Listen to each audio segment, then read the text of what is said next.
주님은 예배를 통해서 우리와 교제하시기를 원하십니다.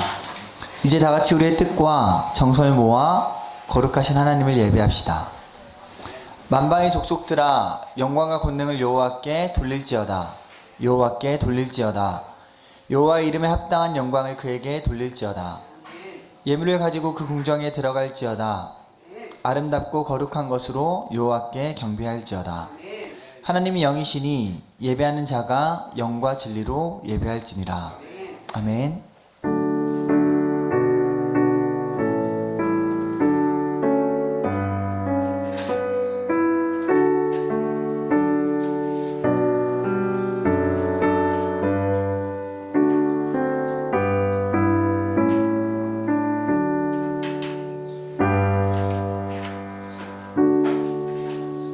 다같이 사도신경으로 우리의 신앙을 함께 고백하시겠습니다. 나는 전능하신 아버지 하나님 천지의 창조주를 믿습니다. 나는 그의 유일하신 아들 우리 주 예수 그리스도를 믿습니다.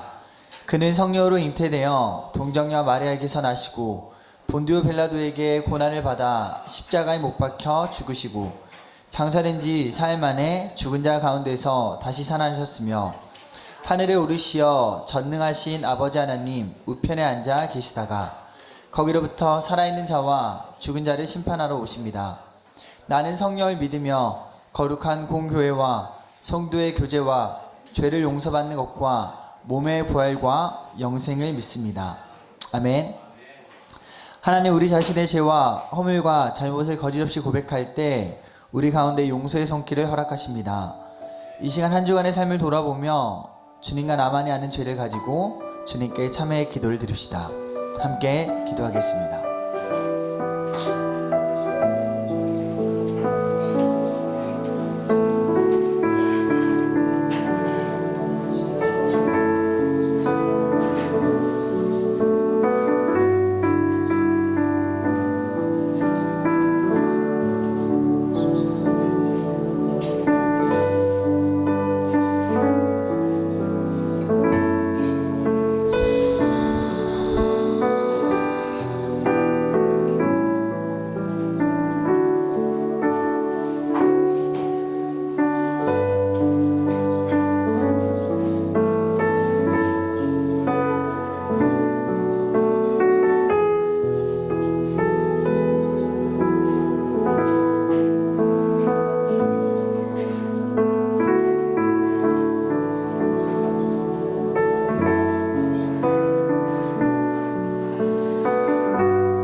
주께서는 용서하시는 하나님이시라.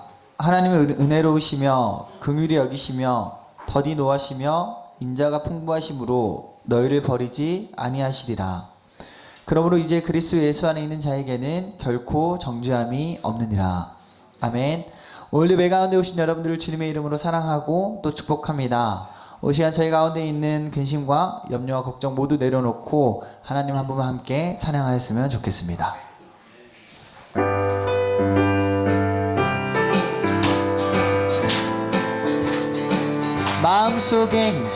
마음속에 의심 있는 사람 주 예수 앞에 다 되어라. 슬픈 마음 있을 때야 주 예수께 아뢰라. 주 예수 앞에 다 되어라. 주리의 친구니 무엇이나 의심하지 말고 주 예수께 이 절로 고백할까요? 눈물 나며 깊은 한숨 쉴 때 주 예수 앞에 다 되어라. 은밀한 죄 내게 있더라. 주 예수께 아뢰라. 주 예수 앞에 다 되어라. 주리의 친구니 무엇이나 의심하지 말고 주 예수. 마지막으로 3절로 찬양하겠습니다. 괴로움과 두려움 있을 때 주 예수 앞에 다 되어 내일 일을 염려하지 말고 주 예수께 아뢰라. 아멘. 주 예수 앞에 다 아뢰어라. 주 우리의 친구니 무엇이나 근심하지 말고 주 예수 앞에 다 아뢰어라. 주 예수 앞에 다 아뢰어라. 주 우리의 친구니 무엇이나 근심하지 말고 마지막으로 주 예수 앞에 다 아뢰어라. 주 예수 앞에 다 아뢰어라. 주 우리의 친구니 무엇이나 근심하지 말고 주 예수께 아뢰라.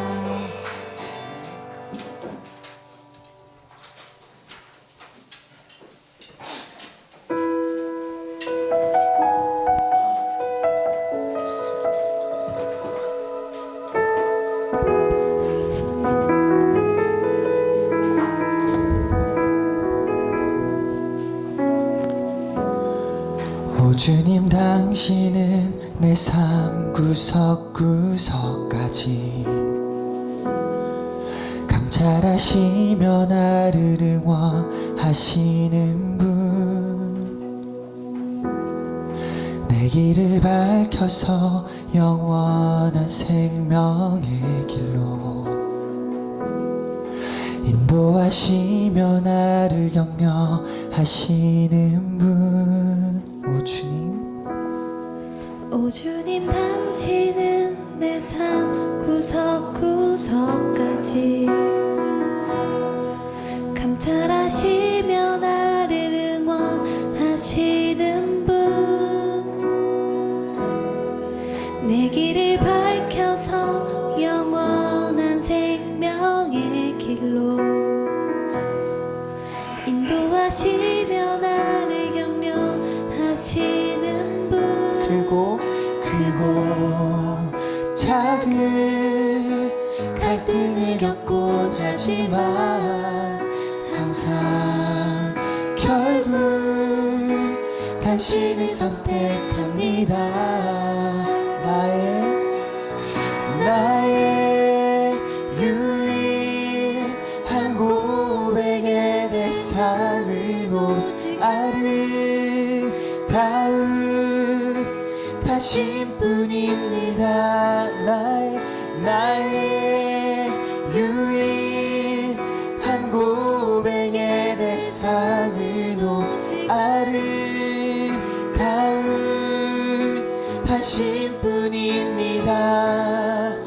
나의 예배를 받으소서, 홀로 영광을 받으소서. 주여, 나의 주여.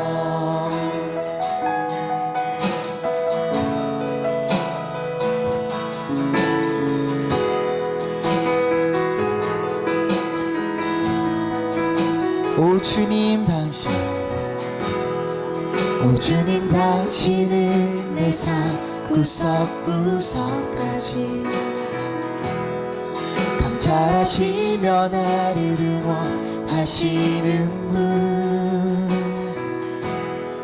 내 길을 밝혀서 영원한 생명의 길로 인도하시며 나를 격려하시는 분, 크고 작은 갈등을 겪고 하지만 항상 결국 당신을 선택합니다. 나의 유일한 고백의 대상은 오직 아름다운 당신뿐입니다. 나의 유일한 고백의 대상은 오직 아름다운 당신뿐입니다. 나의 유일한 고백의 대상은 오직 아름다운 당신뿐입니다. 나의 유일한 고백의 대상은 오직 아름다운 당신뿐입니다. 나의 예배를 받으소서 홀로 영광을 받으소서 주여 나의 주여. 내 이름 아시죠. 내 모든 생각도 내 흐르는 눈물 그가 닦아주셨죠. 내 이름 아시죠 내 이름 아시죠. 내 모든 생각도 내 모든 생각도 내 이름 알아 부를 때 그가 들으. 우리 한 번 더 고백할까요? 내 이름 아시죠 내 이름 아시죠. 내 모든 생각도 내 모든 생각도 내 이르는 눈물 흐르는 눈물 그가 닦아주셨죠. 내 이름 아시죠 내 이름 아시죠. 내 모든 생각도 하바라 부를 때 그가 들으시죠.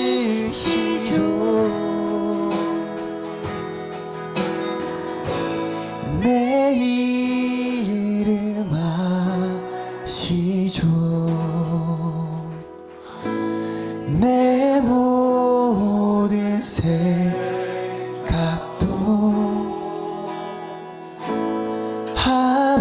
하바라 부를 때 그가 들으시죠 내 이름 아시죠 내 이름 아시죠 내 모든 생각도 하바라 부를 때 그가 들으시죠 참기를 위해 기도했으면 좋겠습니다. 이 시간 저희 모든 근심과 염려를 내려놓고 주님 앞에 나가기 원합니다. 저희를 친구라 부르신 주님, 저희를 주님의 사랑스러운 자녀라 부르신 주님, 저희가 시한 주님을 더욱더 알아가고 또 그 크신 사랑 가운데 감싸 안겨지길 원합니다. 성령님께서 저희 가운데 함께 해주시고 말씀을 통하여 예배 모든 순간을 통하여 저희와 동행하여 주시옵소서. 이런 마음과 좀 함께 예배 위해 기도했으면 좋겠습니다.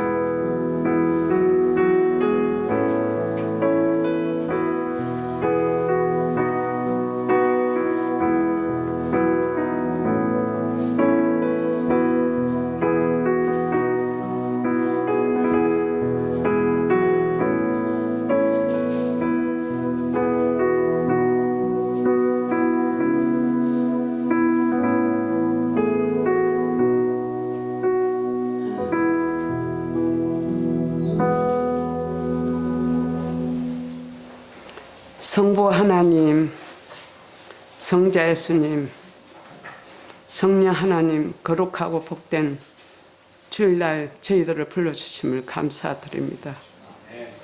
우리들의 생명이시며 우리들의 보호자이시며 우리들의 영원한 구원자신 하나님 아버지 감사합니다. 사랑합니다. 한중한 주님의 뜻에 따라 순종하지 못한 죄악을 해경을 부어주셔서 죄씀 받기를 원합니다. 예수님 안에는 생명 성령의 법이 죄사함의 법에서의 저희들을 해방시켜 주시옵소서. 하나님 이 나라 임종이 한마음 한뜻으로 주님의 뜻에 따라 순종하는 일꾼들이 되게 하여 주시옵소서. 하나님 이 나라 차별금지법도 막아주시고 동성연애자법도 막아주시옵소서. 하나님 윤석열 대통령을 불쌍히 여겨주시고 하루속 교회 석방시켜 주시고 대통령직에 복직시켜 주시옵소서. 이 나라 잘못된 법을 다시 고쳐주시옵소서. 목사님과 사랑하는 사모님과 모든 성도들의 기도를 받아주시고 응답하여 주시옵소서. 오늘도 교회를 위하여 헌신 봉사하며 주님의 뜻에 따라 살아가는 모든 성도들에게 내 영혼이 잘된 같이 범사가 형통한 법을 허락하여 주시옵소서. 오늘도 생명의 말씀을 전하시는 김승건 목사님에게 지혜와 계시의 정신을 주시고 마음의 눈을 밝히사 저희들에게도 귀한 생명 말씀을 꿀순같이 달게 먹게 하여 주시옵소서. 오늘도 선한 목자 교회 모든 성도들의 예배를 받아주시고 은혜를 베풀어 주시옵소서. 우리를 사망에서 생명을 인도해 주신 귀하신 예수님 이름 받들어 감사드리며 기도 올립나이다. 아멘.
하나님께서 우리에게 주시는 말씀은 마가복음 4장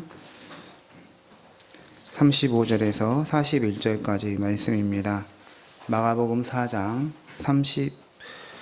35절에서 41절까지 말씀입니다.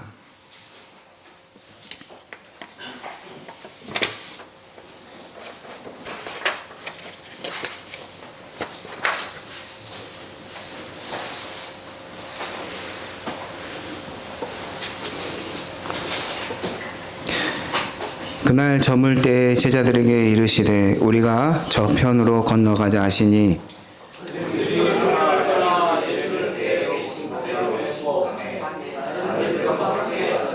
큰 광풍이 일어나며 물결이 배에 부딪혀 들어와 배에 가득하게 되었더라.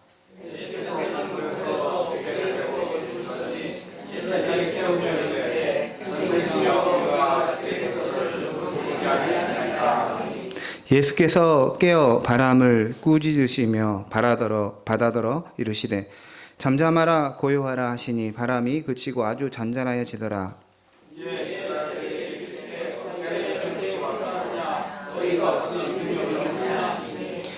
같이 읽겠습니다.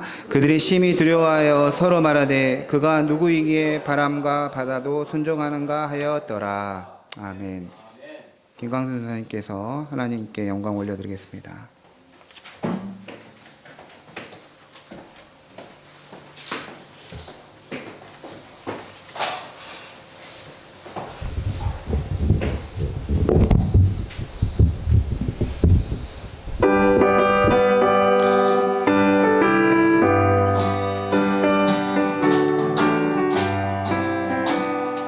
사자들이여 서가소 모든 물 물길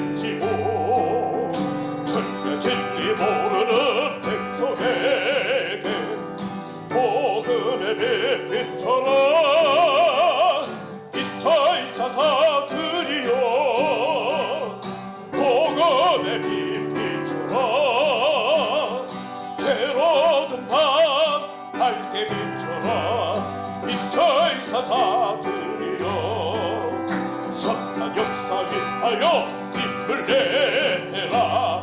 주 함께 하시겠네. 주의 크신 사랑을 전파하며 복음의 빛처럼 비춰이사 자들이여. 복음의 빛처럼 때로는 다 밝게 비추라. 비춰이사 자들이여.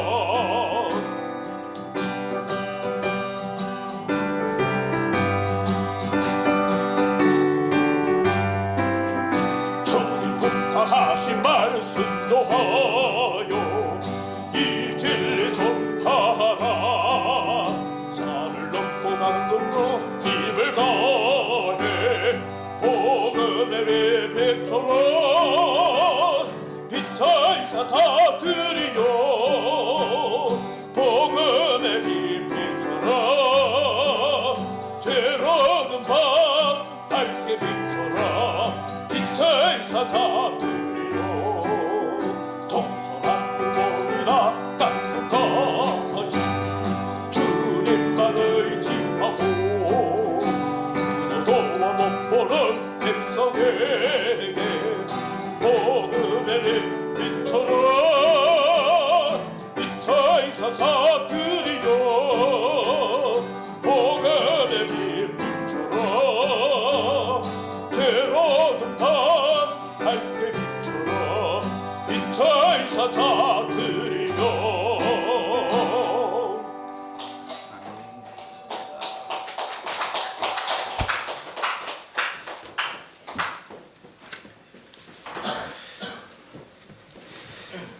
육지에서 바람이 강하게 불며 폭우가 칠 때는 바람과 비를 피하는 것이 어렵지가 않습니다.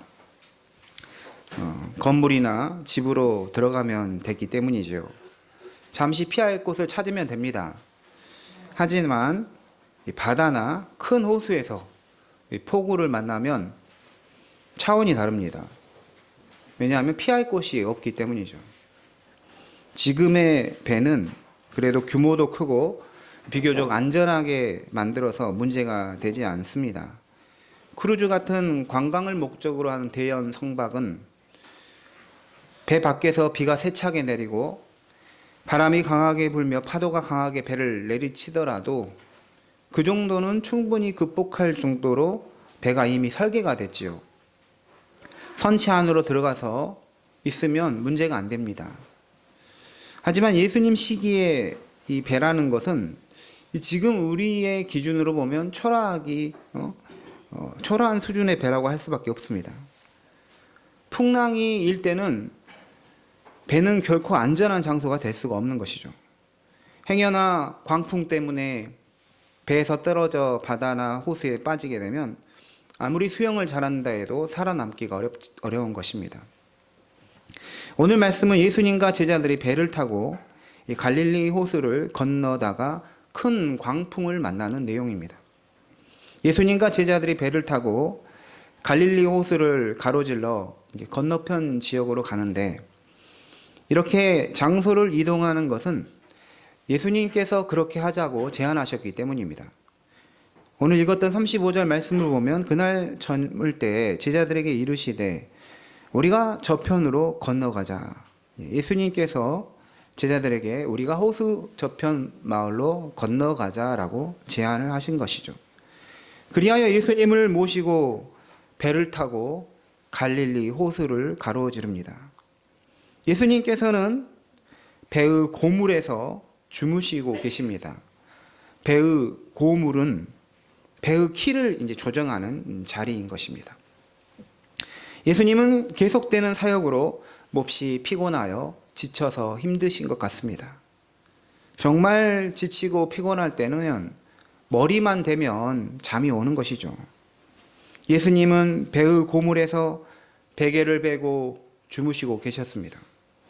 그때 광풍이 일면서 세차게 비가 내리는 것이죠. 비가 너무 많이 와서 물에 차게 됐습니다. 하지만 예수님은 그것도 모르고 곤히 주무시고 계셨습니다. 예수님께서 비가 들이차는지도 모르고 잠을 자셨다는 사실은 예수님께서는 하나님이시지만 또한 사람이다라는 사실을 우리에게 말해주고 있습니다. 진짜 사람이다라는 사실을 말하는 것이죠. 예수님은 말 그대로 자다가 어버가도 모를 정도로 그런 광풍 속에서도 곤히 주무셨던 것입니다. 예수님은 하나님이시기에 피곤하지도 지치지도 않는 것이 아니라 우리처럼 똑같이 하는 일이 많으면 지쳐서 잠이 들 수 있는 사람인 것입니다. 예수님이 물이 차는 배에서도 곤히 주무셨던 것은 피곤한 육체 때문이기도 하지만 또 다른 중요한 이유가 있습니다. 바로 창조주 하나님, 아버지 하나님에 대한 신뢰를 가지고 있었기 때문인 것이죠. 그렇기에 그런 악천후 같은 상황에서도 잠을 잘 수가 있는 것입니다. 아버지 하나님에 대한 신뢰와 믿음으로 단잠을 잘 수 있는 것입니다. 배의 고물에서 예수님이 죽으실 때 갈릴리 호수에 큰 광풍이 일어났습니다. 갈릴리 호수는 평소에는 평온하고 고요하다가 갑자기 요동치는 곳으로 악명이 높은 곳입니다. 이 호수가 지형적으로 이 산들에 둘러싸여 있었기 때문에 이 산에서 불어오는 건조하고 차가운 바람과 이 남쪽 아라바에서 불어오는 덥고 습한 바람이 서로 마주치는 경우가 가끔 있는 것이죠. 그러면 갑자기 매섭게 광풍이 일게 되는 것입니다. 본래 비나 바람은 이 차가운 공기와 따뜻한 공기가 마주칠 때 거기에서 비가 많이 오고 바람도 세게 불게 되는 것입니다. 37절 말씀을 보시면 큰 광풍이 일어나며 물결이 배에 부딪혀 들어와 배에 가득하게 되었더라 이렇게 말합니다. 배를 타고 잘 가고 있었는데 갑자기 큰 광풍이 불면서 파도가 치고 물이 배에 들어오기 시작한 것이죠. 점점 배에 물이 차더니 가득 차게 되었다고 했어요. 그런데도 예수님은 아무것도 모르고 배 뒤편에서 고물에서 주무시고 계셨습니다. 제자들이 더 이상 안 되겠다 싶어서 예수님을 깨웁니다. 38절에 예수께서는 고물에서 베개를 베고 주무시더니 제자들이 깨우며 이르되 선생님이여 우리가 죽게 된 것을 돌보지 아니하시나이까. 우리가 이제 광풍으로 인해 빗물로 인해 배가 이제 가라앉게 생겼습니다. 그런데도 우리를 돌보지 않으시고 주무십니까? 깨우면서 예수님께 말한 것입니다. 예수님이 이제 깨어나셔서 바람을 꾸짖으십니다. 바다에게 잠잠하라 고요하라 명령하셨습니다. 그랬더니 바람이 그치고 아주 잔잔하여지더라 라고 합니다. 예수님은 제자들에게 40절 말씀에서 어찌하여 이렇게 무서워하느냐 너희가 어찌 믿음이 없느냐 이렇게 말씀하셨습니다. 이 사건으로 인해서 제자들은 예수님에 대해 심히 두려운 마음이 생겼어요. 도대체 이분은 누구시기에 바람도 바다도 바람도 이 폭풍도 잔잔하게 할 수 있을까? 자연도 통제하실 수 있는 분이시구나. 정말 두려운 마음이 생겼던 것이죠. 이게 오늘의 말씀입니다. 우리는 오늘 이 말씀에서 세 가지 중요한 메시지를 얻을 수가 있습니다. 첫째는 이 오늘 말씀은 우리 인생도 배를 타고 목적지로 향하는 항해와 같다고 할 수가 있습니다. 같이 해보겠습니다. 인생은 배를 타고 가는 항해이다. 인생은 배를 타고 가는 항해이다. 제자들이 배를 타고 이 호수를 건너는 것, 그것이 우리 인생 자체를 상징합니다. 호수를 건너는 것이 인생이라면 배는 교회를 상징할 수 있고 인생을 사는 나 자신, 우리 자신일 수 있습니다. 이 말씀은 우리 인생은 다른 교회의 사람들, 다른 믿음의 사람들과 함께 또 무엇보다도 예수님과 함께 목적지로 건너가야 한다는 사실을 말하고 있는 것이죠. 여기서 잠깐 제가 그림 한 점을 소개하도록 하겠습니다. 네덜란드 출신의 화가 렘브란트의 그림인데요.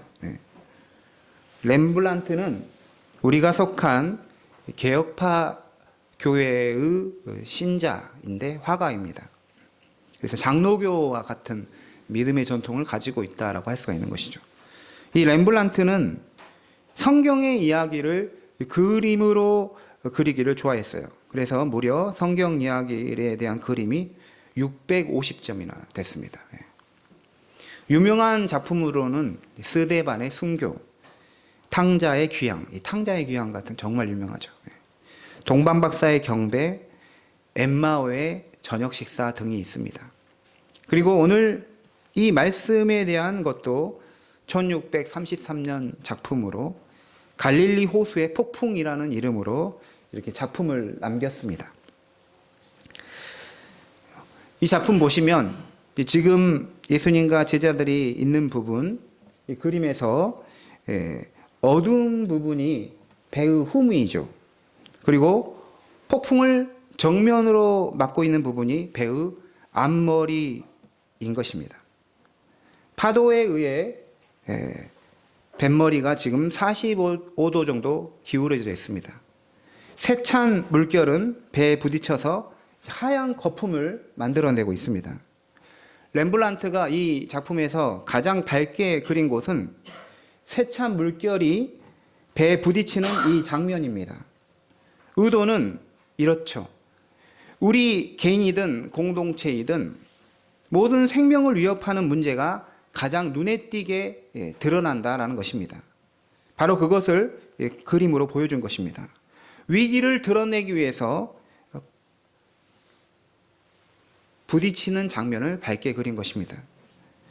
이 그림을 보면 렘브란트는 제자들을 크게 세 부류의 모습으로 나뉘어 그리는 것을 볼 수가 있습니다. 첫 번째 부류들은 뱃머리를 중심으로 광풍과 물결을 필사적으로 이겨보려는 5명의 제자들이 있습니다. 좀 확대할 수 있을까요? 5명. 네. 열심히 광풍의 위력에 맞서서 노력해 보는 것이죠. 사실 예수님의 제자들 중에 어부들이 많습니다.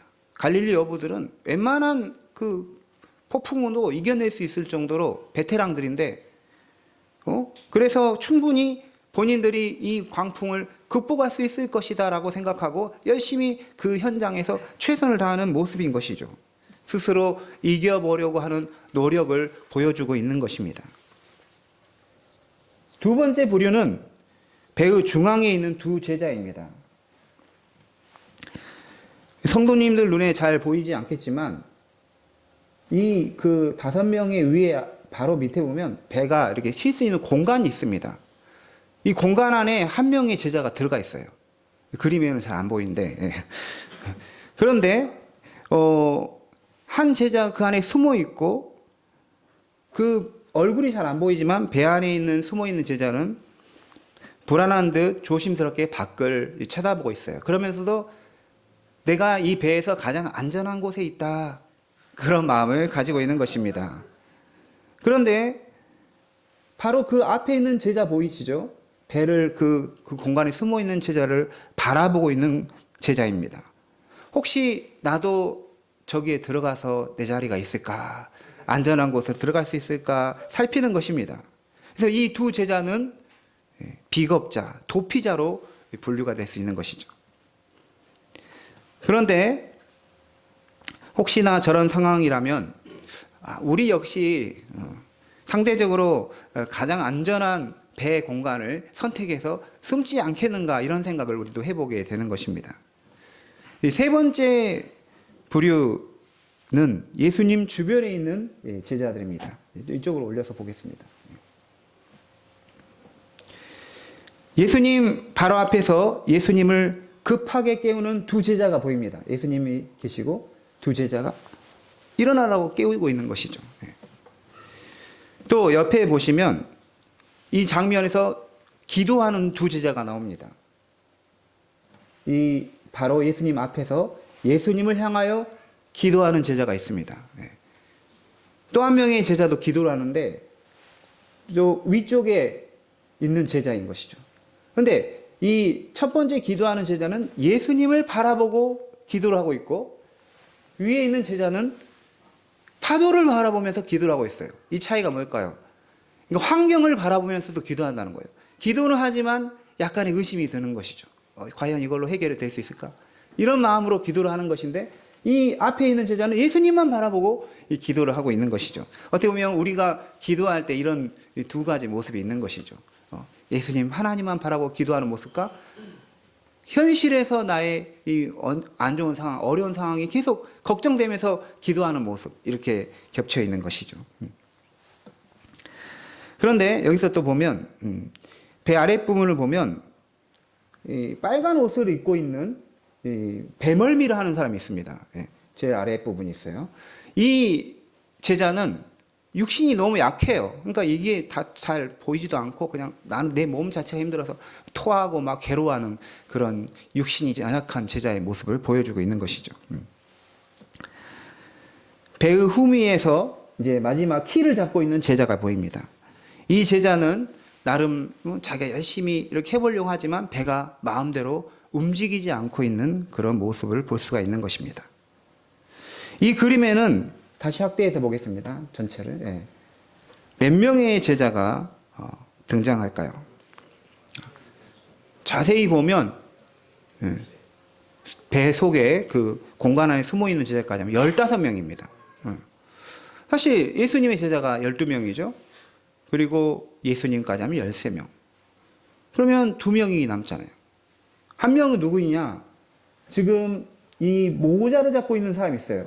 이 그림에서 유일하게 이 그림을 보고 있는 사람을 향하여 쳐다보고 있는, 그러니까 관객을 보고 있는 이 제자가 있는 것이죠. 머리에 이 모자를 잡고 있어요. 왜? 혹시나 바람에 의해서 모자가 날아갈까봐 딱 잡고 있는 거예요. 사실 우리가 위기 상황에서 별로 중요하지도 않은 거 가지고 막 그거를 안 뺏기려고 하잖아요.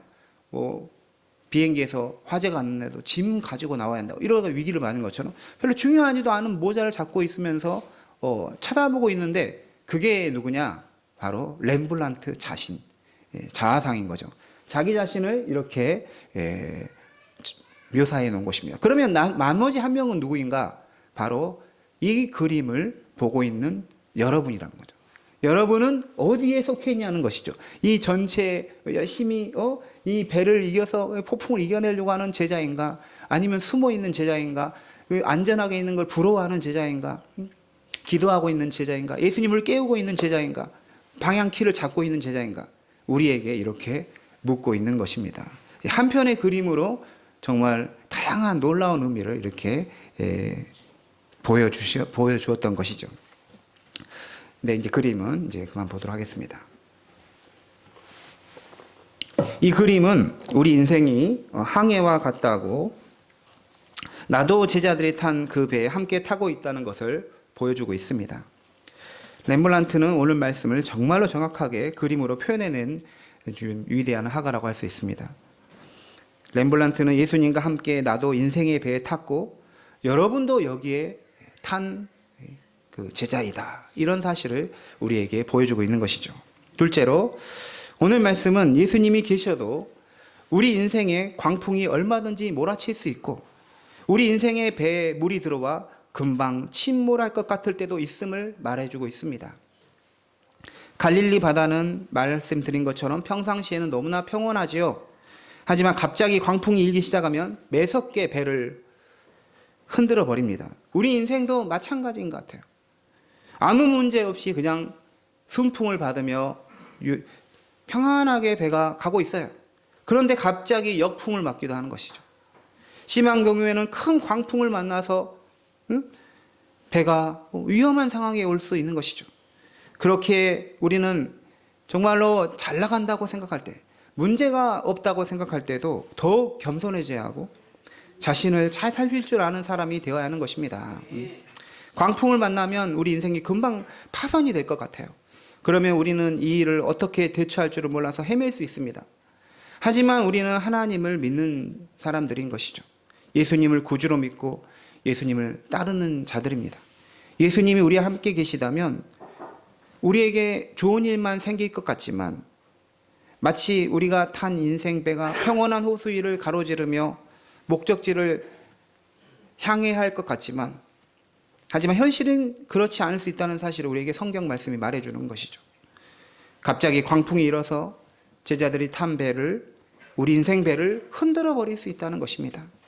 오늘 말씀은 예수님이 제자들과 함께 배에 타셨는데 예수님은 지금 주무시고 계시는 것으로 보여주고 있습니다. 이것은 무엇을 말하는 것일까요? 나는 예수님과 함께하고 예수님 바라보고 믿음의 길에서 달려가고 있는데 실제로 폭풍이 일어났을 때는 예수님께서 어떤 역할도 하지 않고 주무시고 계시는 것처럼 느껴질 때가 있다는 것입니다. 이 본문이 말하고자 하는 것이 핵심이 이것인 것이죠. 그런데 예수님이 아무런 역사를 하지 않으신 것처럼 느껴진다고 해서 우리 인생 배에서 예수님이 함께 하시지 않는 것이 아니라는 것입니다. 중요한 것은 어찌됐든 예수님은 고물에서 주무시고 계신다는 것입니다. 예수님의 잠이 상징하는 바가 있어요. 예수님의 잠은 우리의 고난의 현장에서 때로는 하나님의 침묵하심을 상징합니다. 하지만 그것이 하나님 우리와 함께 하시지 않는다는 것을 말하는 것이 아니라 오히려 하나님이 함께 하실 때 하나님의 부재성, 없음, 안 계심을 느낄 수도 있다는 거예요. 기독교 영성가들은 하나님이 함께 하심 현존에 대해서 말할 때 가장 깊은 현존은 하나님이 함께 하지 않은 것 같을 때 오히려 하나님이 정말 나와 함께 하신다는 걸 느낀다는 거예요. 경험한다고 말했습니다. 예수님의 잠, 하나님의 침묵 때문에 우리는 실족해서는 안 됩니다. 인생의 배가 파산된 것처럼 생각해서도 안 된다는 것이죠. 예수님을 깨워야 되는 것입니다. 세 번째, 이 말씀은 결국에는 예수님이 우리 인생의 배에서 일어나는 광풍을 꾸짖고 우리의 궁극적 목적지에 도달하게 하시는 분이라는 사실을 말해주고 있습니다.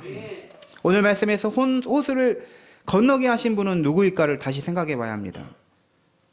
제자들이 호수 건너편으로 가자고 했던 것이 아니었어요. 35절에 보면 우리가 저편으로 건너가자라고 예수님이 말씀하셨어요. 바로 예수님이 저편으로 건너가자고 제자들에게 제안하시고 명령하신 것이죠. 이 항해의 시작은 예수님으로부터 시작된 것입니다. 예수님이 바다 건너편으로 건너가자고 했지만 거기서 폭풍을 만난 것입니다. 때로는 예수님을 따르는 제자가 된다는 것은 예수님 말씀대로 따라가다가도 폭풍을 만나 죽을 위기를 맞을 수도 있다는 것이죠. 그럼에도 불구하고 너는 나를 따르겠느냐라고 예수님이 말씀하시는 것입니다. 그럼에도 불구하고 어떠한들 우리는 주님을 따라가겠습니다. 주님을 따르는 제자가 되겠습니다. 라고는 우리가 되어야 한다는 것이죠. 예수님이 가자에서 함께 배를 탔고 폭풍을 만났지만 예수님이 가자고 한 항해는 결국은 목적지에 도달하는 걸 볼 수가 있어요.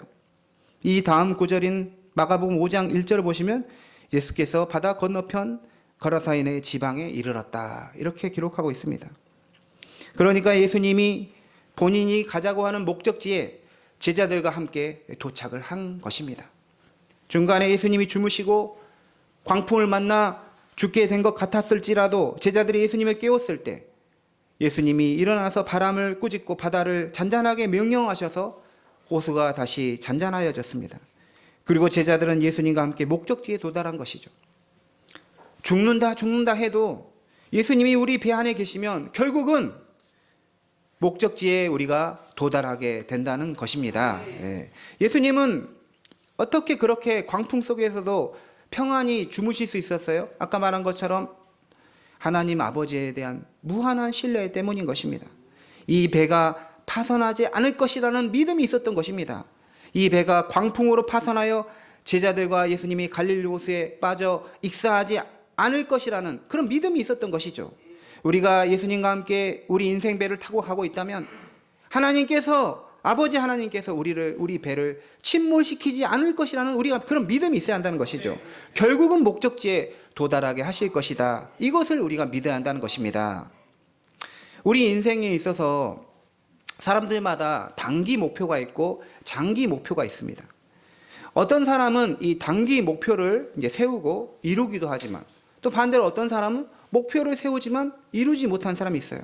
또 어떤 사람은 장기적인 목표를 세우고 그것을 이루어가는 사람이 있는가 하면 또 어떤 사람은 목표를 세웠지만 이루지 못한 사람이 있습니다. 어떻게 할 때 우리는 단기적인 목표이든 장기적인 목표이든 그것들을 이루어갈 수 있을까? 정말 중요한 것은 우리가 하나님 중심이 필요하다는 거예요. 하나님이 내 목표를 이루게 하신다는 믿음이 있어야 돼요. 주의를 철저히 지키고 항상 어려울 때마다 기도하고 주님께 지혜를 구해야 돼요. 저는 이제 어떤 목표하는 것을 이룰 때 정말 중요한 기준 중에 하나가 뭐냐면 하나님께 지혜를 구하는 것이죠. 하나님 이걸 어떻게 해야 됩니까? 할 때 좋은 사람도 만나게 해주시고 조언도 듣게 하는데 정말 중요한 것은 똑같은 목표를 이루어가는 그 과정 속에서 이 목표를 실패한 사람이 있어요. 해도 안 되는 사람이 있습니다. 그분에게 가서 어떻게 제가 이거를 공부해야 됩니까? 어떻게 이걸 이루어야 됩니까? 물어보면 안 돼요. 무슨 말인지 알겠죠? 제일 중요한 것입니다. 안 된 사람한테 물어보면 안 되는 이유가 100가지가 넘어요. 근데 이것을 이룬 사람한테 물어보면 분명한 거기에서 보이는 정신이 있어요. 통찰력이 있어요. 그래서 그거를 우리가 지혜로 배워야 돼요. 그래서 이래서 이렇게 됐구나. 제가 프랑스에서 공부하면서 어학을 이제 시작하는데 이제 초보자였어요. 데뷔탄 기초반인데 액상-프로방스에서 학교 선배님께서 박사과정 4년차이셨어요. 어마어마한 거죠. 제 입장에서 어마어마한 분이에요. 나는 이제 어학 공부하는데 앞으로 내가 어떻게 될지도 모르는데 박사과정 4년차이신 분인데 그분에게 이제 그분님께서 이렇게 말씀하시더라고요. 올해 끝내려고 한다 그러시더라고요. 공부를. 그리고 나서 제가 이제 시간이 흘러서 스트라스부르 대학에 입학을 해서 다시 그분과 연락을 하게 됐어요. 그래서 이제 저와 이렇게 대학원에 입학했습니다. 이야기하고 목사님은 공부가 어떻게 되고 있습니까? 그랬더니 올해 끝난다 그러시더라고요. 그리고 나서 한 몇 년이 흘렀어요. 이제 그분에 대한 소문을 다른 분에게 들었는데 거의 다 끝났다는 거예요. 거의 다 끝났다는 거예요. 그런데도 이제 또 시간이 흘러서 제가 다 끝나게 됐어요. 공부 다 끝나고 나서 그분을 실제로 제가 처음 전화로만 통화하다가 파리에서 딱 만났는데 하시는 말씀이 전혀 끝낼 생각이 없으시더라고요. 이제 공부는 그냥 때려치셨더라고요. 하는 말씀이 자기는 이제까지 했던 거 완전히 다른 거를 연구하고 있어서 혁명적인 걸 연구하고 있어서 안 쓰고 있다는 거예요. 그걸 딱 들으면서 왜 이분이 아직까지 못 쓴지 이해가 되더라고요.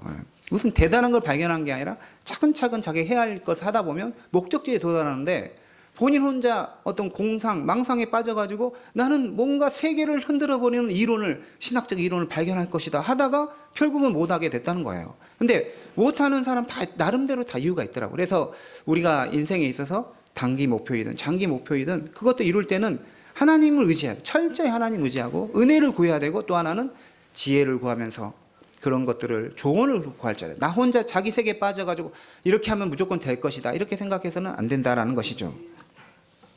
우리 인생은 단기 목표와 장기 목표가 있을 뿐만 아니라 우리 인생의 종착점이라고 할 수 있는 죽음이라는 것을 거쳐서 영원한 하나님 나라에 도달하는 궁극적 목적지도 있습니다. 우리 인생은 예수님을 모시고 영원한 하나님 나라에 도달하는 전체의 과정이라고 할 수 있습니다. 하지만 이 인생에는 여러 다양한 목표들이 함께 공존하고 있는 것이죠. 여러 다양한 작은 호수를 우리가 건너야 할 수 있는 것이죠.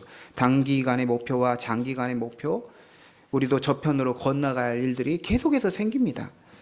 그런데 말씀드린 것처럼 그 과정에서 예수님이 주무셔서 예수님이 마치 안 계신 것처럼 느껴질 때도 있습니다. 더구나 이 말씀이 말하는 것처럼 예수님이 주무시고 계시니까 제자들은 광풍을 이기려고 필사적인 노력을 했습니다. 하지만 그것도 벅차자 예수님을 깨워서 문제를 해결받으려고 하는 걸 볼 수가 있죠. 이것은 어떻게 보면 우리가 흔히 하는 믿음 생활의 패턴이라고 할 수가 있어요. 문제가 생기면 우리는 우리 힘으로 우선 해결하려고 노력을 합니다. 사실 그렇게 해야 되는 것도 맞는 것이죠. 그러다가 도저히 안 되겠다 싶을 때 주님을 찾습니다. 주님 우리를 불쌍히 여기셔서 하는 것이죠. 그러면 예수님이 일어나셔서 그 문제를 다 해결해 주시는 것입니다. 어떻게 보면 이게 계속해서 반복되는 것입니다. 그래서 우리 인생은 정말로 우리가 노력하지만 우리가 열심히 하지만 한계를 알아야 돼요. 나는 한계가 있다. 부족하다. 하나님께 지혜를 구하고 예수님을 깨워야겠다. 여기에서 우리의 목표를 발견해야 되는 것이죠. 우리는 예수님을 깨울 수 있어야 합니다. 우리는 가만히 기도할 수도 있죠. 가만히 기도할 수 있고 또 기도하면서 노력을 할 수가 있습니다. 우리는 배 안에서 어떤 행동을 하더라도 이 항해의 주도권은 주님께 있다는 사실을 확신하고 믿음 생활을 하셔야 합니다. 우리 주 예수 그리스도는 반드시 우리를 인생의 목적지까지 인도하시는 주님을 믿고 따르는 성도님 다 되시기 바랍니다. 기도하겠습니다. 하나님 아버지, 제자들과 함께 배를 탔는데 큰 광풍을 만났습니다. 하나님, 우리 인생에 있어서 광풍을 만날 때가 있습니다. 하지만 주님을 깨워서 주님을 의지하여 하나님 아버지를 신뢰하여 바다가 잔잔해지고 바람도 고요해지는 그런 역사가 우리 안에 있게 하여 주시옵소서. 인생에 있어서 순풍을 맞고 유유히 평안하게 가는 인생도 있지만 역풍과 광풍을 만날 때도 있습니다. 그럴 때 실족하지 않게 해주시고 예수님 붙들고 목적지에 이르는 우리 모든 자녀들 성도님 다 되게 도와주시옵소서. 감사드리며 예수님의 이름으로 기도드립니다. 아멘. 찬송가 135장 찬송하시면서 하나님께 봉헌하겠습니다.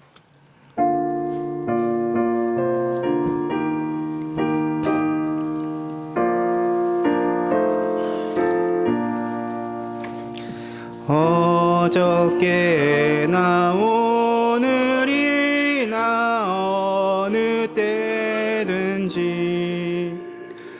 영원토록 변함없는 거룩한 말씀 믿고 순종하는 이의 생명 되시며 한량없이 아름답고 기쁜 말일세 어저께나 오늘이나 영원무궁히 한결같은 주 예수께 찬양합니다. 세상 지나고 변할지라도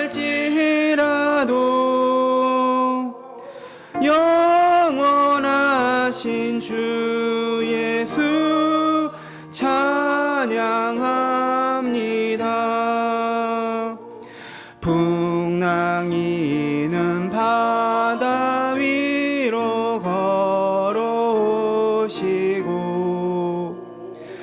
갈릴리의 험한 풍파 찾지 하고 겟세마네 동산에서 우리 위하여 눈물 짓고 기도하신 고난의 주님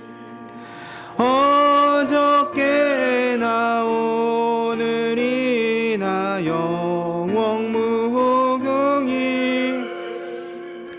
한결같은 주 예수께 찬양합니다. 세상 지나고 변할지라도 영원하신 주 예수 찬양합니다. 허물 많은 베드로를 용서하시고 의심 많은 도마에게 확신 주시고 사랑하는 그의 제자 가슴에 안고 부드러운 사랑으로 품어주셨네. 어저께나 오늘이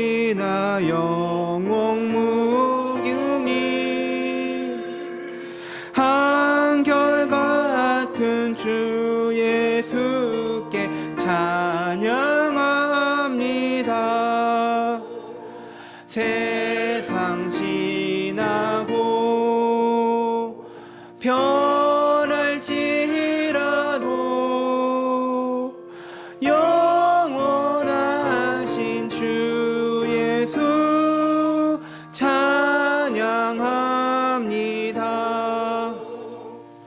옛마오로 행하시던 주님 오늘도 한결같이 우리 곁에 함께 계시고 우리들을 영접하러 다시 오실 때 변함없는 영광의 주 친히 오시리. 어저께나 오늘이나 영원무궁히 한결같은 주 예수께 찬양합니다. 세상 지나고 변할지라도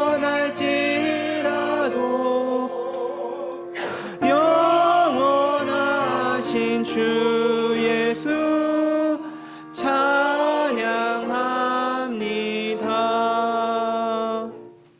하나님 아버지, 한 주간도 저희를 은혜 가운데 지켜주시고 다시 주의 몸된 교회에 모여서 함께 예배하게 하심 감사합니다. 하나님, 우리가 주일에 하나님이 주시는 은혜와 복을 넘치게 받고 싶습니다. 이 힘으로 한 주간 살아서 승리하기 원합니다. 하나님, 우리 성도님들의 삶의 자리를 항상 지켜주셔서 또 땀의 수고를 열매 맺게 하시면 감사합니다. 하나님, 일하게 하셔서 우리가 또 물질을 벌게 하시고 또 어떤 결과물들을 만들어내게 하신 감사합니다. 하나님, 감사하여 예물을 주님께 드립니다. 하나님, 우리 예물을 기쁘게 받아주시고 또 하나님께서 30배, 60배, 100배 열매로 넘치게 채워주시옵기 원합니다. 하나님, 우리 청지기로서 우리를 불러주셨으니 우리에게 맡겨진 물질의 관리, 시간의 관리, 우리의 능력의 관리 잘하여 하나님께 영광 올리는 복된 제자가 되게 하여 주시옵소서. 하나님, 이 예물이 쓰이는 곳에 주의 나라와 영광이 알려지게 하여 주시고 예수님께로 인생의 항에 있어 예수님과 함께 타는 그 배에 올라타는 그런 우리 성도들이 될 수 있도록, 불신자들이 성도가 될 수 있도록 이 예물이 쓰임받게 하여 주시옵소서. 감사드리며 예수님의 이름으로 기도드립니다. 아멘. 네, 자리에 앉아주시기 바랍니다. 교회 소식 안내하겠습니다. 우리 옆에 분들과 인사하겠습니다. 풍랑 속에서도 주님은 함께 하십니다. 네, 다른 분들과 인사해. 목적지에 주님께서 목적지에 도달하게 하십니다. 네, 2025년 하시는 모든 목표에 다 이르시길 바랍니다. 네. 저희 교회가 이제 2025년 올해 봄로에 서울 강동로에 이제 교회가 가입되는 게 있고 설립되는 게 있어요. 근데 저희는 설립 조건을 갖추어서 교회에 가입을 하고 또 동시에 설립을 하게 됩니다. 기도해 주시기 바랍니다. 그러면서 또 이게 노예적으로는 담임 목사가 이제 저희 교회에서는 제가 지금 담임 목사로서 사역을 하고 있지만 노예에 등록이 되려면 담임 목사 청원이 돼야 됩니다. 이 청원이 될 때 재직회를 거쳐야 되는데 이 재직회를 제가 담임 목사가 아직 노예적으로는 아니기 때문에 임시 당회장이 오셔가지고 그 재직회를 이제 인도해 주셔야 됩니다. 그래서 다음 주일 예배 후에 식사 전에 우리 재직들만 집사님 이상으로 직분 받으신 분들만 여기에서 같이 재직회를 하겠습니다. 임시 당회장이신 김강현 목사님께서 예배를 끝나시고 오셔서 재직회를 인도해 주십니다. 그리고 이번 주 수요일부터 사순절이 시작됩니다. 제의 수요일, 그래서 4월 19일 성토요일까지 사순절이 시작됩니다. 예배 후에 우리 잠깐 모임을 갖도록 하겠습니다. 네. 김혜경 권사님 이제 이번 8일에 토요일에 삼성서울병원에 입원하십니다. 우리 성도님들 기도해 주시고요. 네, 우리 수술 잘 될 수 있도록 함께 기도하시겠습니다. 이따 소그룹 모임에 같이 또 기도하도록 하겠습니다. 목회자 동정 저는 장신대 월요일 날 계속 강의하고 있습니다. 네. 오늘 처음 오신 형제님 계시는데요. 이광희 형제님 잠깐 일어나 보시겠습니다. 네, 환영합니다. 반갑습니다.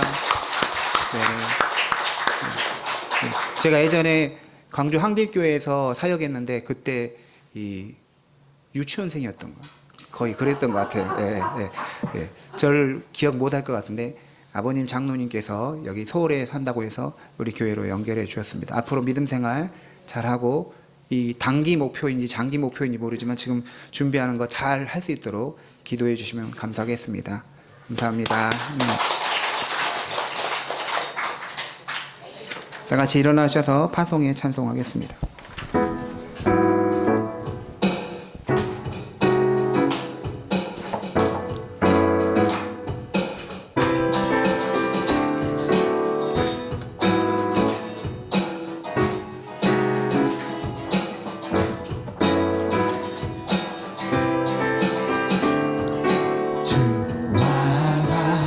지길 가는 것 즐거운 일 아닌가.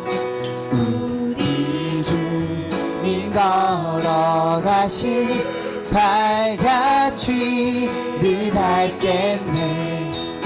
한 걸음 한 걸음 주 예수와 함께 날마다 날마다 우린 걸어가리. 어린아이 같은 우리 미련하고 약하나 주의 손에 이끌리어 생명길로 가겠네. 한 걸음 한 걸음 주 예수와 함께 날마다 날마다 우린 걸어 한 걸음 한 걸음 한 걸음 한 걸음 주 예수와 함께 날마다 날마다 우린 걸어가리.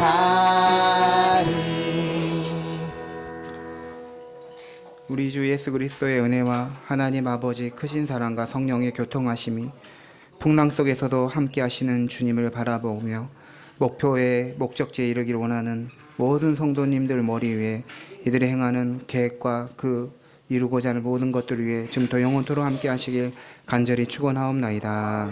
아멘.